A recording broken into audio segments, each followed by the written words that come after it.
حضرت جنید بغدادی دجلہ کے کنارے جا نکلے اور آپ کے شاگرد بھی تھے آپ کے ساتھ، تو وہاں بہلول ملے۔ بہلول ایک مجذوب تھے، تو کہا کہ چلیے ان سے ذرا بات کرتے ہیں۔ تو شاگردوں نے کہا یہ تو ایک دیوانہ شخص ہے اور آپ اس سے کیا ملیں گے؟ آپ اتنے پڑھے لکھے عالم اور اتنے بڑے فقیہ اور صوفی، اور ایک دیوانے شخص سے آپ ملیں گے؟ دنیا اس کو دیوانہ کہتی تھی، بہلول دیوانہ۔ لیکن سعدی بولے کہ سعدیہ نزدیک رائے عاشقاں، خلق مجنونند و مجنو عاقل است، کا اصل تو عاقل یہ لوگ ہیں۔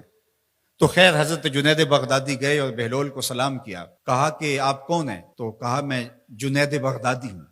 تو کہا کیا کرتے ہو؟ کہا کہ میں پڑھنے پڑھانے کی ذمہ داریوں میں لگا ہوں۔ تو آپ نے فرمایا کہ کھانے کے آداب جانتے ہو؟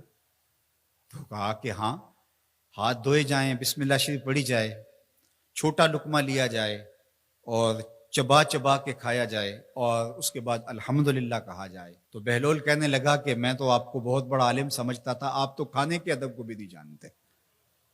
اور اپنا کپڑا اٹھایا، جھاڑا اور ایک جانب چل دیے۔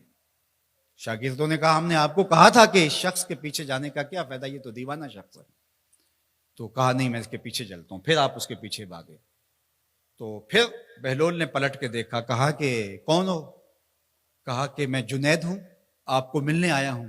تو آپ نے پھر ایک سوال کیا، گفتگو لمبی ہو جائے۔ تیسری مرتبہ بھی جب وہ اپنا دامن چاڑ کے گزرے تو پھر آپ آگے بڑھے۔ انہوں نے پوچھا کون ہو؟ انہوں نے کہا کہ میں ایک عام سا شخص ہوں، تو آپ کے پاس جو ہے وہ سیکھنے آیا ہوں۔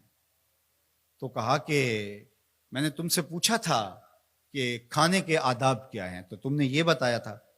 کہا جی میں نے تو یہی پڑھا ہے اور میں نے یہی بتایا ہے۔ تو کہا کھانے کا سب سے پہلا ادب یہ ہے کہ لقمہ حلال کا ہو، باقی لقمے چھوٹے چھوٹے توڑ کے کھائے یا چبا چبا کے کھائے یا جو ہے وہ پانی پہلے پیے یا بعد میں پیے، کہا یہ باتیں بات کی ہے۔ سب سے پہلا ادب کھانے کا یہ ہے کہ لقمہ طیب ہو، لقمہ طاہر ہو، لقمہ پاکیزہ ہو۔ اللہ اکبر۔ تو ہمارے رب نے ہمیں پاکیزہ رزق کھانے کی تلقین فرمائی ہے۔ تو اللہ کے محبوب علیہ السلام نے اس شخص کا ذکر کیا جو لمبا سفر کر کے آیا اور وہ کعبۃ اللہ کے سامنے کھڑا، وہ اللہ تعالیٰ جل شانہ کو پکارتا ہے اور کیا کہتا ہے؟ یا رب یا رب۔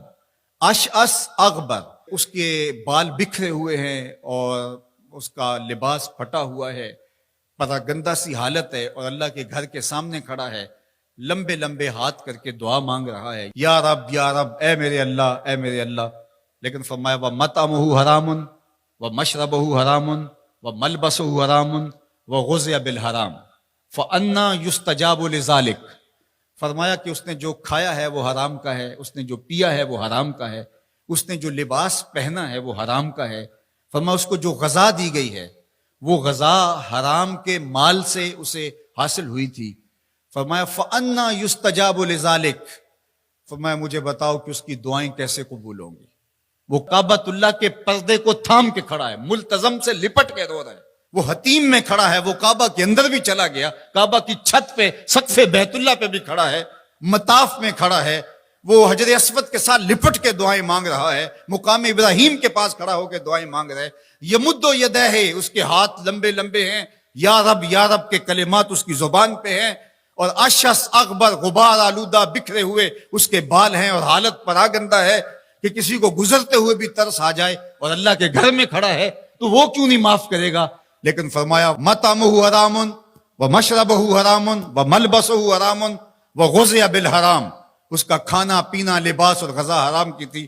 فَأَنَّىٰ يُسْتَجَابُ لِذَٰلِكَ، اس کی دعائیں کیسے قبول ہوں گی؟ بلکہ علماء نے لکھا کہ جو شخص حرام کمائی کھاتا ہے اس کی اپنی دعائیں تو قبول نہیں ہوتی، نیک لوگوں کی دعاؤں سے بھی اس کا حصہ نکال دیا جاتا ہے۔ جب اللہ کے بندے اولیاء کاملین دعائیں مانگتے ہیں اور وہ پوری امت کے لیے، پوری قوم کے لیے مانگ رہے ہوتے ہیں، لیکن اس شخص کا حصہ نکال دیا جاتا ہے جس کا رزق پاکیزہ نہیں ہے۔ اس لیے رزق کی پاکیزگی یہ بہت اہم ہے۔ رومی علیہ الرحمہ فرماتے ہیں کہ اگر تمہارا رزق پاک ہوگا، تمہارا رزق ستھرا ہوگا، تمہارے سینے میں معرفت کا نور پیدا ہوگا، اور اگر تمہارے سینے میں غل، غش اور حسد، بغض، کینہ اور نفرتیں پیدا ہو رہی ہیں تو پھر تم غور کرو کہ تمہارے رزق میں کوئی مسئلہ ہے۔ تم کھاتے ہو، اس کے نتیجے کے اندر حسد پیدا ہو رہا ہے، بغض پیدا ہو رہا ہے، نفرت، سستی اور کاہلی اور عبادت سے دوری پیدا ہو رہی ہے۔